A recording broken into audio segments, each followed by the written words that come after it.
Olá pessoal, sou a professora Vânia Araújo e vou falar para vocês sobre os aspectos estéticos da redação da banca CESP. Vocês já devem ter me ouvido falar inúmeras vezes do fato de que o CESP é a melhor banca deste país para aplicar prova de concurso. CESP é a banca que tem critérios claros, né? Critérios objetivos, e é uma banca que privilegia o conteúdo do texto. Agora, claro, professora, mas se ele privilegia o conteúdo, eu não vou me preocupar com os aspectos estéticos? Você vai se preocupar com os aspectos estéticos sim, por quê? Ora, se você dá ao examinador um texto fácil de ler, leve visualmente, ele obviamente vai te devolver isso sob a forma de uma nota excelente. Então, para isso, o que eu vou fazer? Eu vou te mostrar quais são os aspectos estéticos que você deve privilegiar. Alguns detalhes a gente até deixa de lado, mas existem algumas coisas que você ainda tem que respeitar, até porque em alguns casos a banca pode apenar. Eu tenho me preocupado muito hoje em explicar determinadas coisas para os alunos, porque as bancas têm variado muito os examinadores, os corretores. O CESP mesmo você percebe clara diferença. Na prova da Polícia Militar ele contratou um tipo de examinador, na prova da Polícia Civil ele contratou um outro tipo. E essas pessoas, embora elas tenham uma planilha objetiva a seguir, elas obviamente não conseguem fugir de uma certa subjetividade na hora da correção. E é justamente isso que eu vou te explicar aqui. Então, observe o que eu vou te explicar. Eu vou te dizer, olha, o certo é este. Acontece que um examinador ou outro pode apenar um erro e outros podem não apenar. Mas eu vou te explicar o que é certo, porque eu sempre oriento os meus alunos. Se eu faço aquilo que é certo, eu não temo nenhum examinador. Qualquer pessoa que corrigir o meu texto, ele estará perfeito.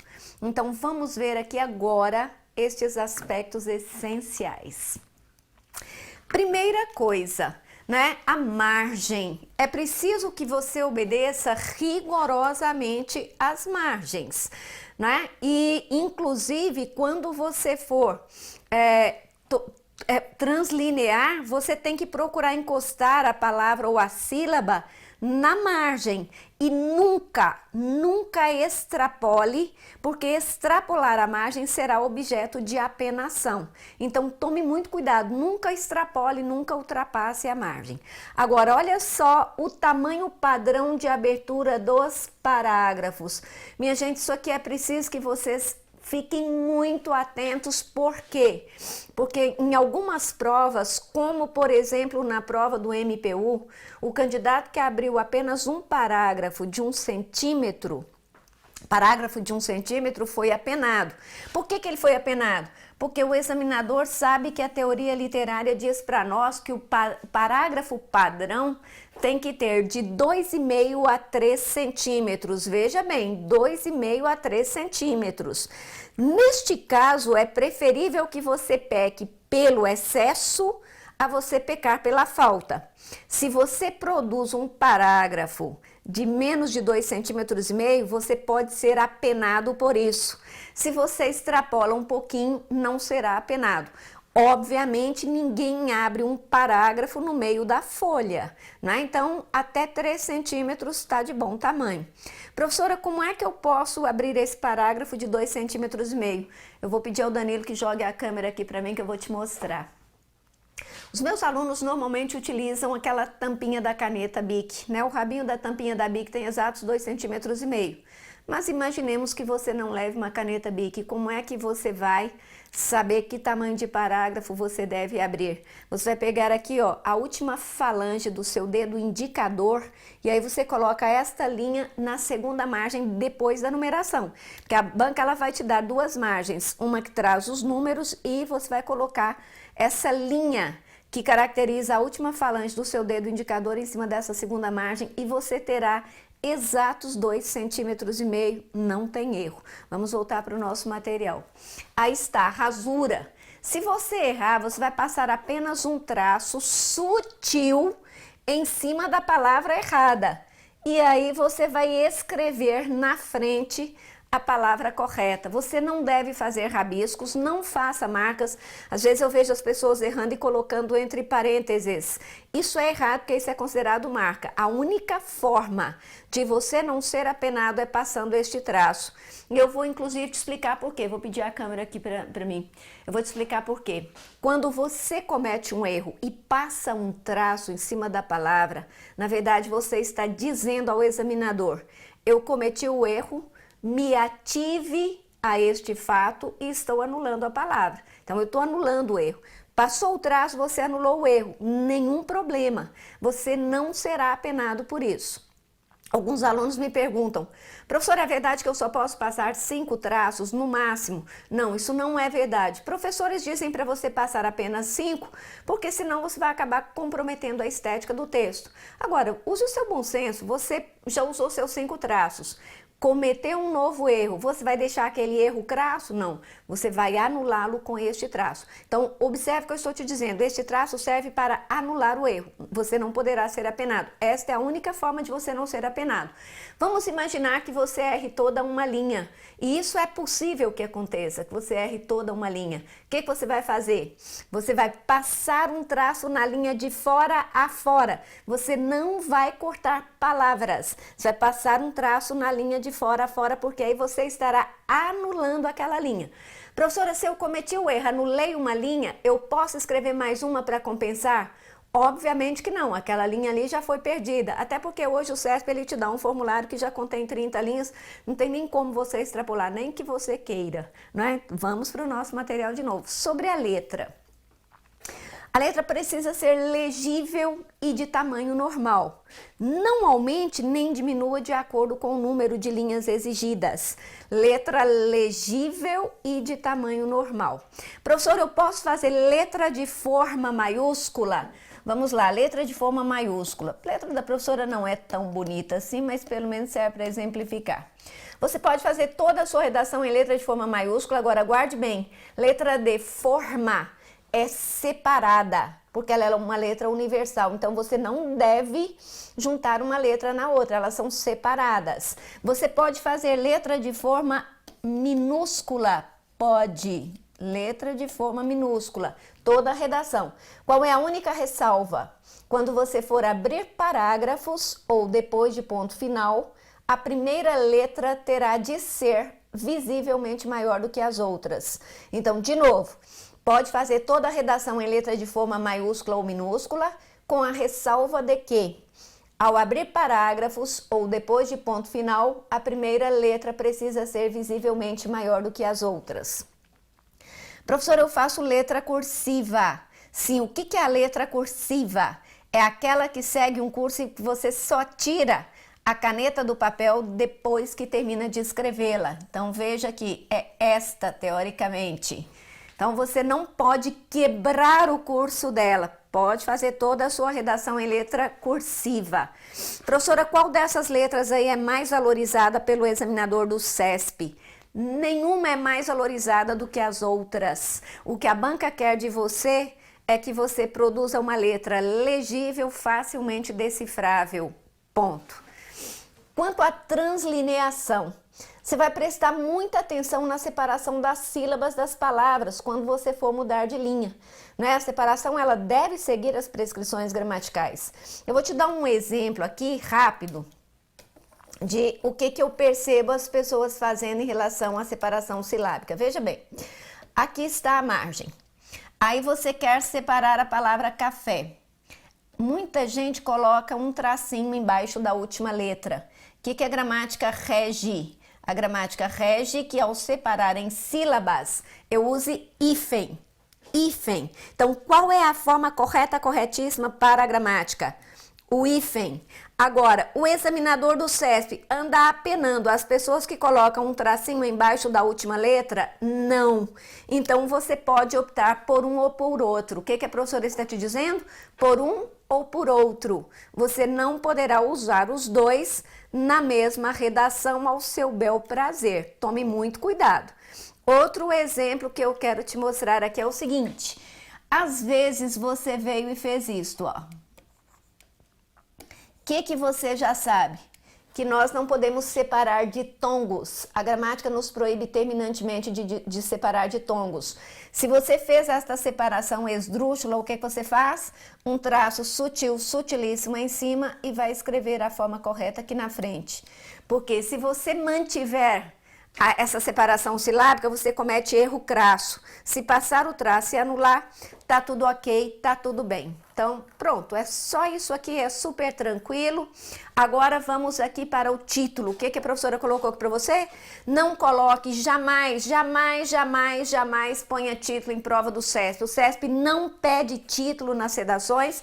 Comece, portanto, a escrever na primeira linha do texto. E mais, se você colocar o título, você certamente será penado sob a alegação de fazer marca no texto. Jamais ponha título.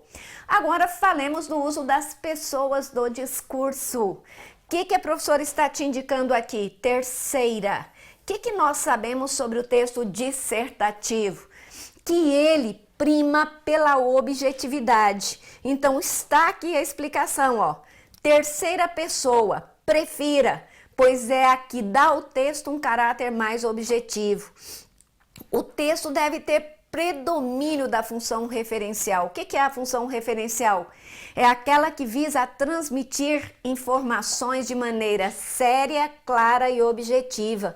Então, se ele tem que ter predomínio da função referencial, primar pela objetividade, né, já que é ela que aporta maior credibilidade às informações fornecidas, o que você vai fazer? Você vai usar no seu texto a terceira pessoa, seja ela singular ou plural. Seja ela singular ou plural. Eu vou pedir aqui à câmera para eu te dar um exemplo. Você escreve assim na sua redação: eu acho que o Estado brasileiro, ao empreender as suas políticas econômicas, não tem promovido o bem-estar social no Brasil. Eu acho que o Estado brasileiro, ao empreender as suas políticas econômicas, não tem promovido o bem-estar social.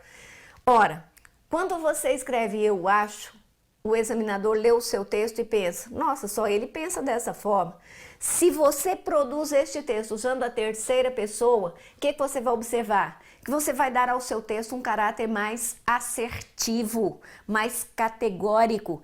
E isso faz com que você conquiste a adesão do examinador para a sua ideia. Em vez de você dizer, eu acho que o Estado brasileiro, você vai pôr assim: o Estado brasileiro, ao empreender a sua política econômica, não promove de fato o bem-estar social. Ponto. É um texto categórico e, como eu te falei, ganha com maior facilidade a adesão de quem lê. Vamos então, vou te explicar por que você não vai usar a primeira pessoa do singular. Olha só, não use, porque ela imprime extrema subjetividade no texto. Então, ela não é adequada a uma redação discursiva cobrada nos concursos, que foi o exemplo que eu acabei de te dar. Eu acho, eu penso, a meu ver, no meu entender. Jamais, jamais use isso numa redação para concurso. E não é só para a banca CESP, não, é para qualquer banca. Agora, olha a primeira pessoa do plural. Ela é aceitável? Ela é aceitável.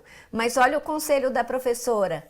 Evite, pois ela irá atribuir ao texto um certo grau de subjetividade, que não é muito aconselhável a esse tipo de redação, porque ele não vai angariar essa adesão do examinador ao seu texto. Então, prefira a terceira pessoa. Aí, olha só os cuidados que você vai tomar na sua redação. Primeiro, mantenha-se rigorosamente dentro do tema proposto, pois será atribuída nota 0 a quem fugir à modalidade de texto exigida ou ao tema proposto. Perigo aqui, ó, é que muitas vezes a pessoa se perde detalhando ou se perde relatando fatos, quando na verdade o que a banca pede?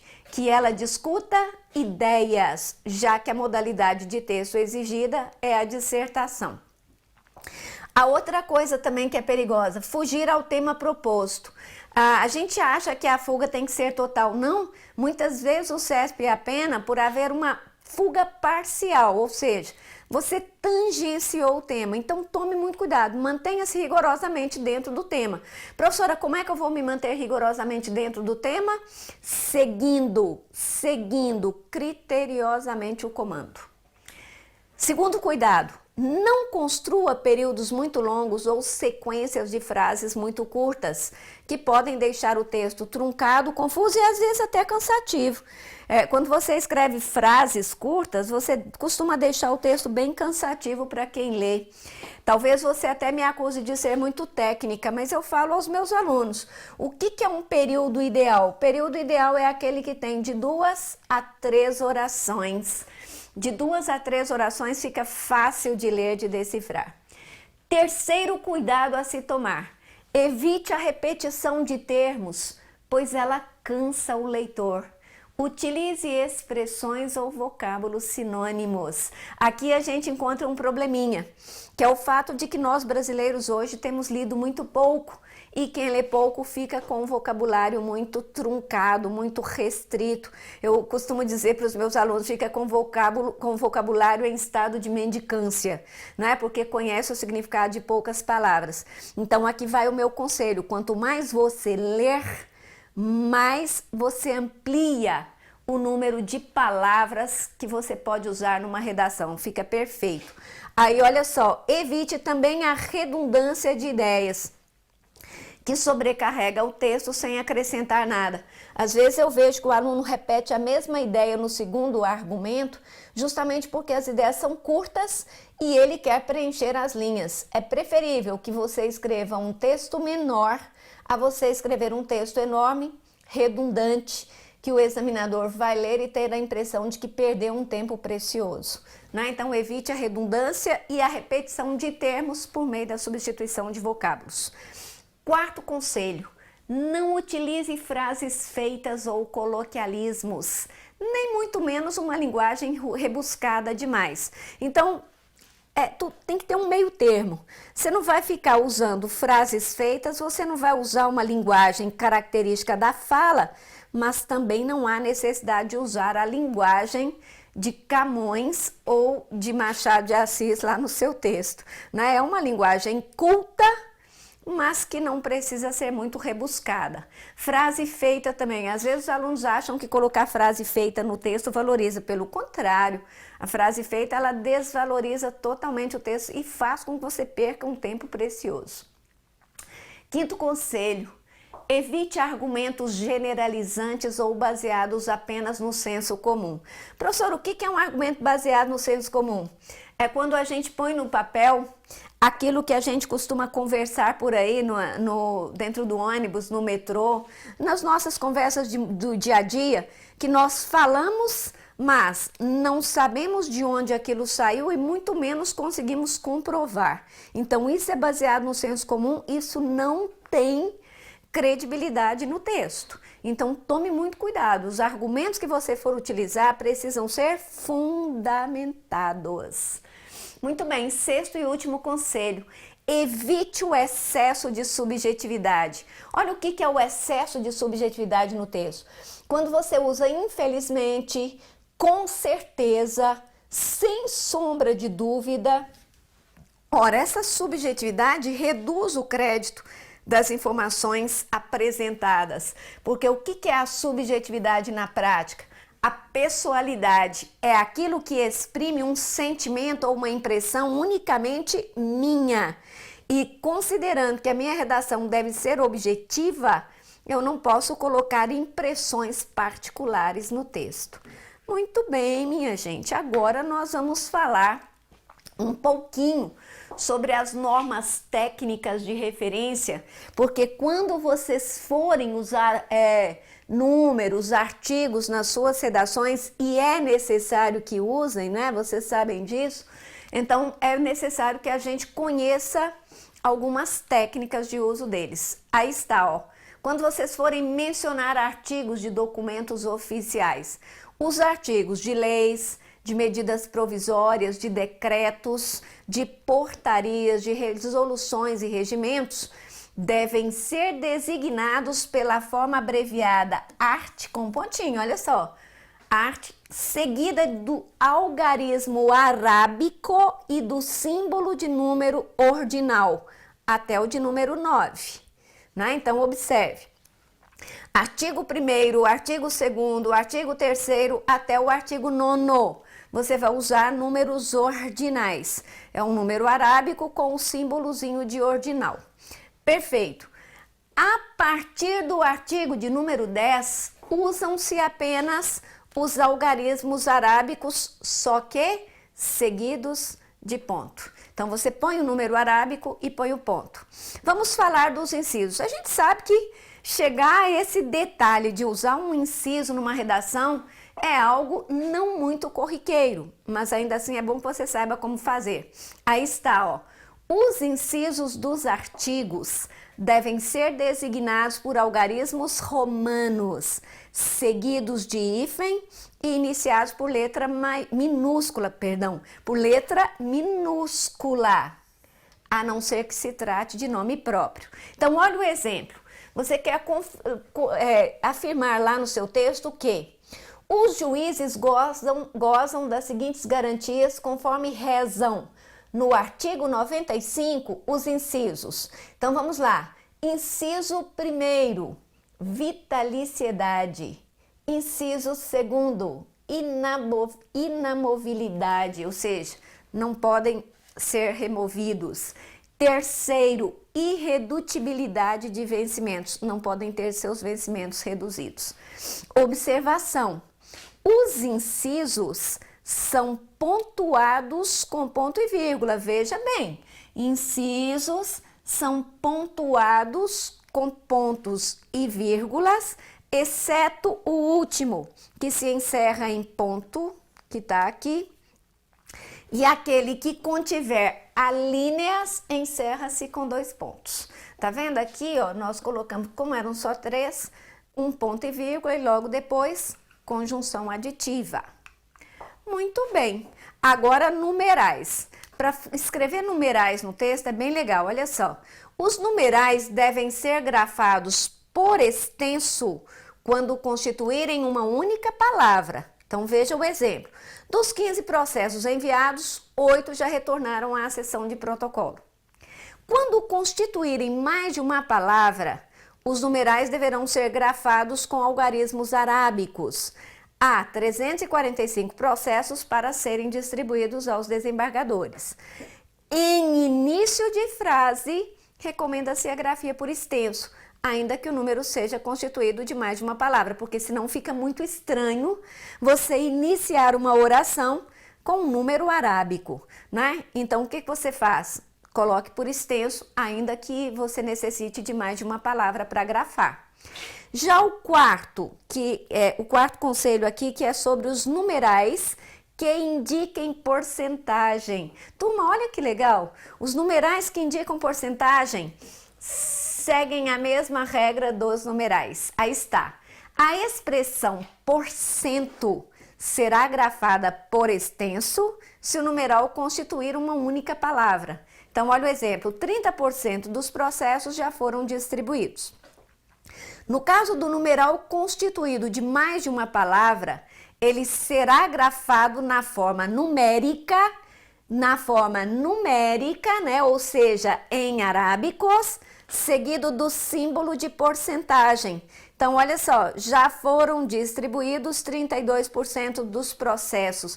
Não tem segredo, turma. Isso é super fácil e é isso que faz com que você não seja apenado. Agora vamos falar das siglas, que é importantíssimo também que você saiba. Na primeira referência, deverá constar o nome completo do órgão, seguido da sigla. Esta sigla pode vir entre travessões ou parênteses. Então, eu vou pedir inclusive a câmera aqui para eu reforçar isso para você. Você necessita usar uma sigla no seu texto, por mais conhecida que ela seja. Por exemplo, quem é que não conhece o significado de ONU? Mas se você tiver que usar isso no seu texto, na primeira vez, você usa a sigla e você coloca de forma desenvolvida o nome do órgão, o nome do instituto. Depois, no decorrer do seu texto todo, você só vai usar a sigla. Mas na primeira vez em que você for mencioná-la, você é obrigada a colocar de forma desenvolvida. Eu vou aproveitar e vou te dar uma dica também sobre leis, né? Nós brasileiros somos um povo muito informal e a imprensa acaba corroborando essa nossa informalidade, criando apelidinhos para as leis. Eu vou te dar um exemplo. A Lei Maria da Penha.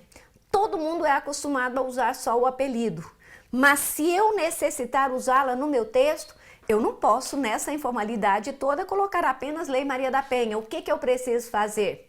Eu vou pôr assim, Lei Federal, grafados em letra maiúscula, número eu posso colocar de forma reduzida, N e o símbolozinho O com pontinho. Perfeito. Lei Federal número 11.340/2006. Aí eu vou abrir parênteses e vou colocar assim, conhecida como Lei Maria da Penha. Depois, no decorrer do meu texto todo, eu só usarei o apelidinho informal desta lei, mas eu já mostrei para o examinador no início do meu texto que eu sei, que eu conheço o número dela, eu sei que ela tem âmbito federal, e eu sei em que ano essa lei foi instituída e editada. Isso significa que, depois eu usando o apelidinho informal dela, eu não serei apenada por isso. Mas e se eu não colocar essas informações todas e colocar só o apelido informal? Ele não serve para nada, só o apelido da lei não serve, é preferível que você nem ponha, ok? Vamos então voltar aqui para o nosso material. Então a professora já pôs aqui para você. Na primeira referência, deverá constar o nome completo do órgão ou do instituto seguido da sigla. Olha outra informação. Geralmente o nome aparece primeiro por extenso e em seguida a sigla entre parênteses ou seguida de traço ou de 2 traços. Veja os exemplos. Então você tem Companhia Energética de Brasília, que é a SEB, Ordem dos Advogados do Brasil, que é a OAB. E quando você escreve, ó, os portões da Universidade de Brasília, UNB, são abertos. Eu vou falar para você sobre esta sigla aqui, a característica peculiar dela. Mas de qualquer forma, o que você já sabe? Que a sigla, quando você coloca primeiro o nome do órgão, depois você vai colocar entre travessões você coloca a forma desenvolvida e põe entre parênteses ou entre travessões a sigla. Aí olha só, quando a sigla for mais conhecida que o nome, olha que interessante, a sigla é mais conhecida que o nome a ponto de transcender o próprio nome, né? Ou então quando não houver mais correspondência com o nome por extenso. Neste caso, ela poderá aparecer primeiro, seguida de traço ou de 2 traços, às vezes de travessões, de parênteses também. Turma, a banca não se importa que você coloque ou entre parênteses ou entre travessões.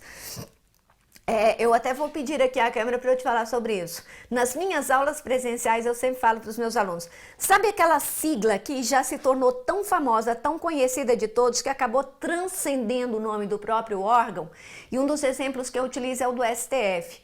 Esses ministros do STF são muito midiáticos e isso faz com que a maioria da população brasileira conheça a sigla STF. E talvez se você perguntar o que significa, talvez ele não saiba te dizer. Então, este é um exemplo de uma sigla que é tão famosa que transcende o próprio órgão. Então, neste caso, o que você pode fazer? Você coloca a sigla e aí entre travessões ou entre parênteses, você põe a forma desenvolvida, Supremo Tribunal Federal. É tranquilo assim. Vamos voltar para cá. Agora, eu coloquei aqui para você, ó, quando não houver mais correspondência com o nome por extenso, que é o caso do BRB, ó. Antigamente o BRB era chamado Banco Regional de Brasília. Como ele virou só Banco de Brasília, não há correspondência. Então o ideal é que a sigla venha primeiro. Caso da Nova Cap é a mesma coisa. Se não há essa correspondência, a sigla primeiro, porque a sigla acaba ficando mais conhecida, não é, do que o nome do próprio órgão. Aí olha só a informação que eu te dou aqui, ó. A sigla pode ser pluralizada pelo acréscimo de um S minúsculo ou pela duplicação das letras. Turma, jamais coloquem apóstrofo, porque o apóstrofo é dos norte-americanos. Para nós é apenas um S minúsculo ou então a duplicação da letra.